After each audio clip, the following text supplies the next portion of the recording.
Hi there guys, I'm Danny, and welcome to today's episode of All Monsters Go to Space. Today I'm going to be talking about something a little different. The Bermuda Triangle. I think we've all heard about this one. A section of the North Atlantic Ocean where ships and aircrafts go missing, along with many other strange occurrences. This area is meant to be somewhere between Miami, Puerto Rico, Bermuda and San Juan. It is said that it is approximately 500,000 to 1,510,000 square miles, and despite all the strange occurrences, it is one of the most heavily travelled shipping lanes. One of the earliest accounts of strange things came from one of the most famous explorers, Christopher Columbus. On his first voyage to the American region in 1492, he chronicled how the ship's compasses were not working, and objects fell from the sky, and strange lights could be seen in the sea. One of the earliest modern disappearances came from an article that was published in the Miami Herald in September 17, 1950. It was written by Edward Van Winkle Jones, and 2 years later, Fate magazine published an article about the disappearances of planes and ships. The article was called Sea Mystery at Our Back Door. In Mr. Sand's article, he covered the disappearance of Flight 19, which was also reported on again in April 1962 in the American Legion magazine, and I'll talk more about this disappearance later. There are many famous incidents, and quite a few that aren't so famous. One I have already mentioned, Flight 19. This was a military training flight in December 5th, 1945. The flight plan was scheduled to take them east from Fort Lauderdale and fly north for 73 miles and then return, but they never did return. The Navy investigators chalked up the disappearance to a navigational error or running out of fuel, or maybe both. Now, there was a ship that was built in 1854 called Meta, and it was renamed Ellen Austin in 1880. This ship had a prize crew, and in 1881 it sailed out to New York, but it never reached the harbour. Some say that it just disappeared and was never seen again, while others report that the derelict ship disappeared, then reappeared minus her crew. Another prize crew was then put on said ship, and they disappeared also. There was the USS Cyclops, and it was a Navy collier that disappeared along with its crew of 309 souls. The largest loss of life in naval history that wasn't combat related apparently. This ship was carrying a full load of manganese on March 4th, 1918 from Barbados.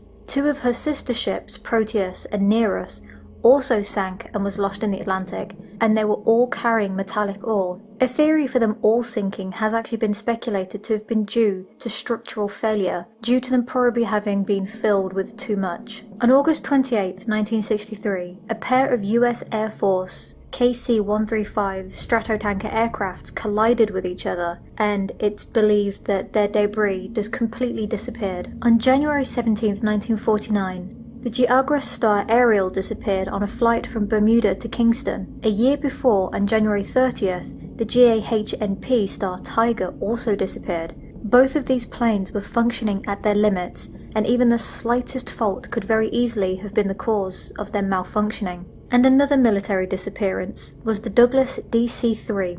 An aircraft, NC-16002, disappeared on a San Juan to Miami trip. There is absolutely no trace of the craft or the 32 people who were on it. In 1919, 5-masted schooner was found aground on the Diamond Shoals near Cape Hatteras, North Carolina. It was found on January 31st, 1921, and rumours, as they always do, began to spread. It is believed that it was a victim of piracy, and even that the schooner was connected to illegal rum running during the Prohibition. And last but not least, there was the Connemara 4, a pleasure yacht that was found abandoned and adrift south of Bermuda back in September 26, 1955. Now, these strange occurrences, disappearances and lights have been talked and theorised about since, well, always. Obviously, some have said it's extraterrestrial or paranormal. One theory here says that leftover technology from an unknown mythical lost land like Atlantis is the reason for the weirdness. Others have been more prone to link it to natural phenomena. We've all heard that magnets don't work properly, and that this is due to the magnetic anomalies, although this has never been proven.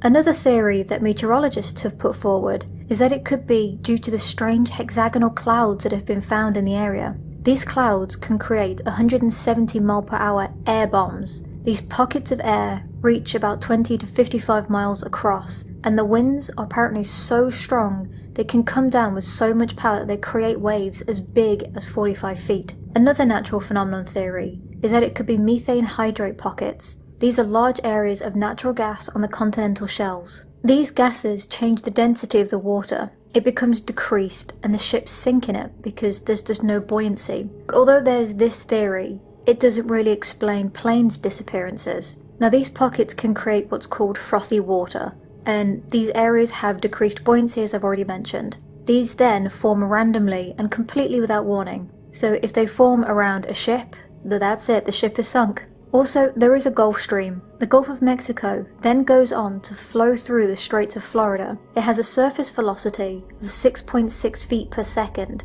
So if a small plane had to make a water landing, it could very easily be lost and carried away, far from where it's actually said to have crashed. Also, this area of the Atlantic is known for having violent weather, from storms to hurricanes. These could cause technological malfunctions and uneven water leading to them sinking or being lost. Then, of course, there is the theory of human error. This has been the most cited reason for the disappearances. What do you guys think? Now there are way more ships and planes that pass through this section of the ocean than those that actually go missing. But personally I think that it is likely due to storms or some other natural phenomena rather than aliens or Atlantis.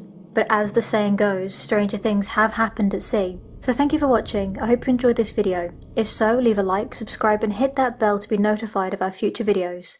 Thank you again. Bye!